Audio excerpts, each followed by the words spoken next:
The video game Surviving Mars is coming out later this week on March 15th, and I wanted to put it to the test. I wanted to see what features of it are the most realistic and what's unrealistic about the game. So let's talk about that.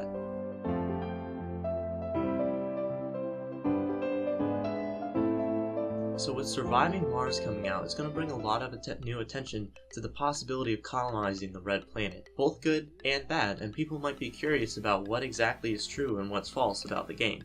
So, to begin, I have to say I have not played the game yet. This is just pre-speculations of seeing what other people have announced and what has been announced by the actual creators.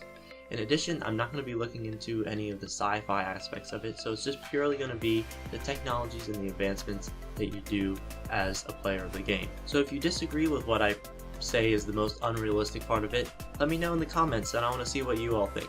So let's go ahead and get started. So where's the best place to begin but the actual beginning of the game? You're expected to send a shuttle that has a payload capacity of 80,000 kilograms to Mars. You're expected to put a lot of materials in it, a lot of options, basically what you need to survive or to begin surviving. How realistic is that 80,000 kilograms?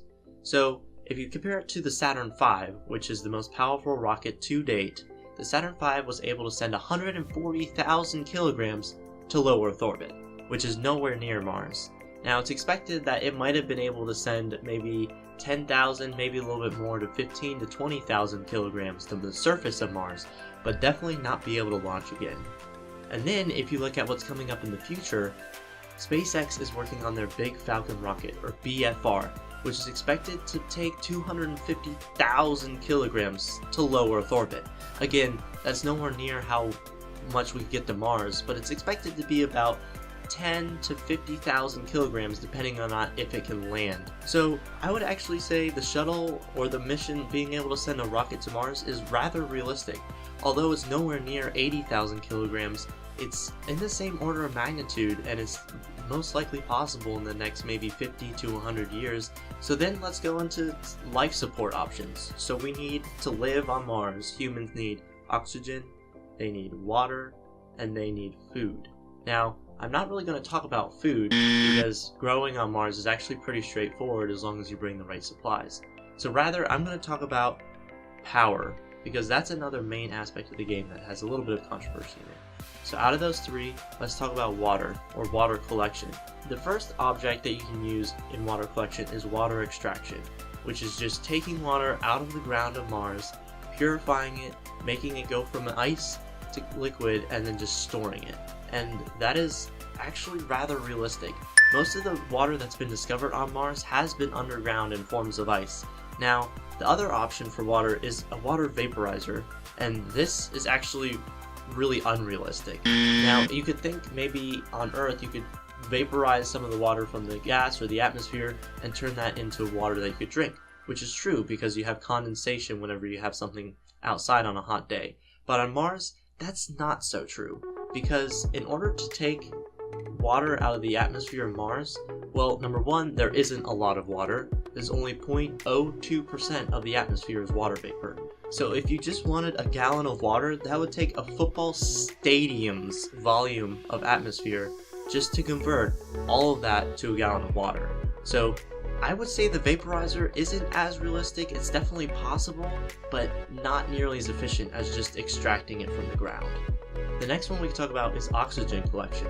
Now, in the game, oxygen collection is known as MOXIE, and MOXIE stands for Mars Oxygen In Situ Resource Utilization Experiment. Now, that's a long acronym, but it's actually a real NASA mission. They're planning on sending a experiment that's a little bit bigger than the size of a shoebox. It's planning on converting 10 grams of carbon dioxide to oxygen every hour, which isn't that fast of a rate, but when you look at the game and you see how massive these objects are compared to a human on the surface, you could actually see this is pretty realistic. And most of the Martian atmosphere, actually 96% of the Martian atmosphere, is carbon dioxide, so that's definitely not a limiting resource. So what I've seen so far in the game is that there's three sources of power. There's a Stirling generator, there's solar panels, and there are wind turbines. Now, a Stirling generator is actually pretty realistic. A Stirling generator is similar to a Stirling engine, which is a cyclic thermodynamic process that creates energy and doesn't require much output or inputs. That's why in the game it's one of the safer options, because if there's a dust storm or if it's nighttime, it's still going to create some energy. Now, solar power. Solar power is extremely realistic. Both the Spirit and Opportunity rovers ran on solar power for much longer than their expected lifetime or their expected mission. Opportunity is actually still roaming today and is working pretty fine. So solar power is definitely an option. Now the last option is wind turbines.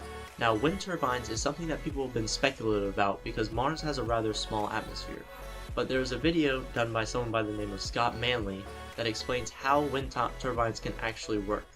Now if we look through the equations, the pressure doesn't necessarily matter as much, but it does make an impact on the density of the air. Now it's not going to be as efficient because the average wind speeds on Earth are about the same average wind speeds that are on Mars, and at the same time the density that's experienced at the surface of Mars is much lower than the density that's experienced on Earth.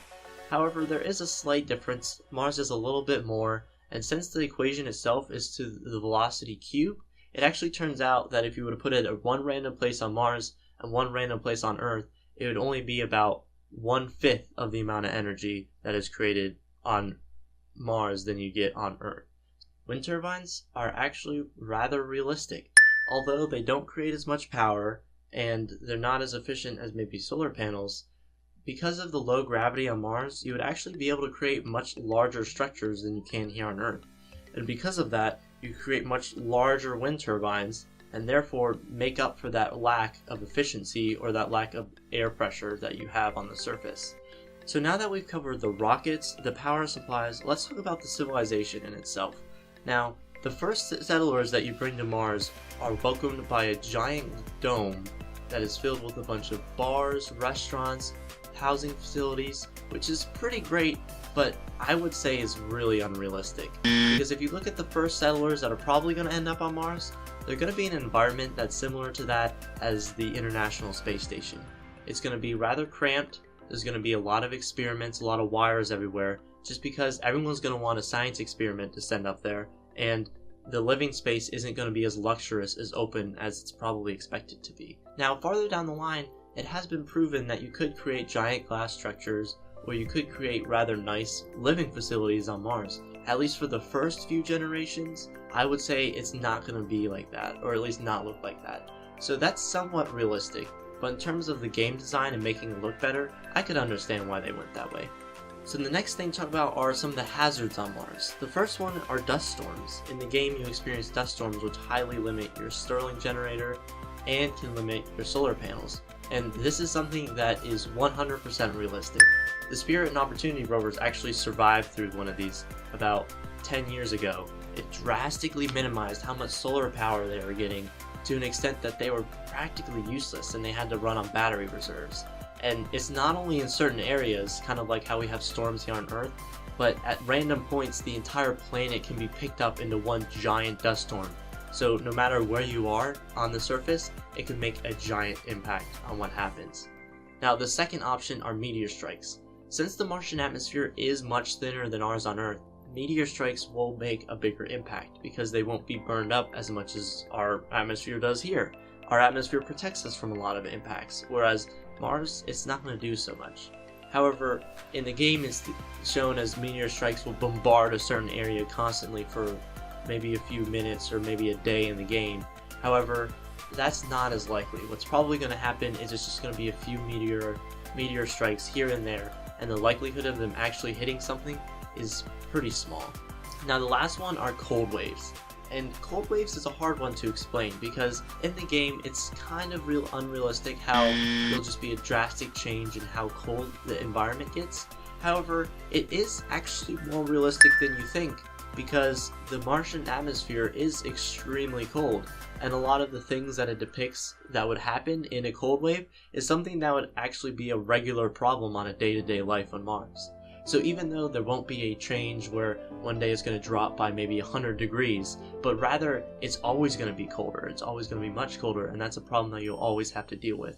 So there's one more thing I really want to talk about, and this is what I personally believe is the most unrealistic part of the game, and that is, well, one of the basic components, the drones. The things that you command to do your everyday tasks, to manufacture things, to explore things, to move things. All of that, I would have to say, is the most unrealistic part. Now, you might completely disagree with me, but let's put things into perspective. These drones are able to manufacture giant facilities that are much larger than they are. They're able to do everything from welding to screwing to designing, and all that is rather autonomous. Now, a lot of drones that we have in modern day are pretty smart. You can control them, you can program them to do a wide variety of things, however nowhere near as intelligent as the drones in the game. You say build that, and then before you know it, maybe a couple minutes later, that thing is built. It knows where to get the materials, it knows how to get there. Now, it's definitely something that is possible, but nowhere near in our time frame or in lifespan. That's something that maybe in the next couple 100 or 200 years. So if you agree with me or you disagree with me, let me know in the comments and I'd like to see what you all say. Now, if you're interested in more episodes like this about Mars and learning about the history of Mars as well as what's going on in terraforming Mars, check out some of my other videos. Otherwise, thank you for watching, and if you have the game, I hope you enjoy it.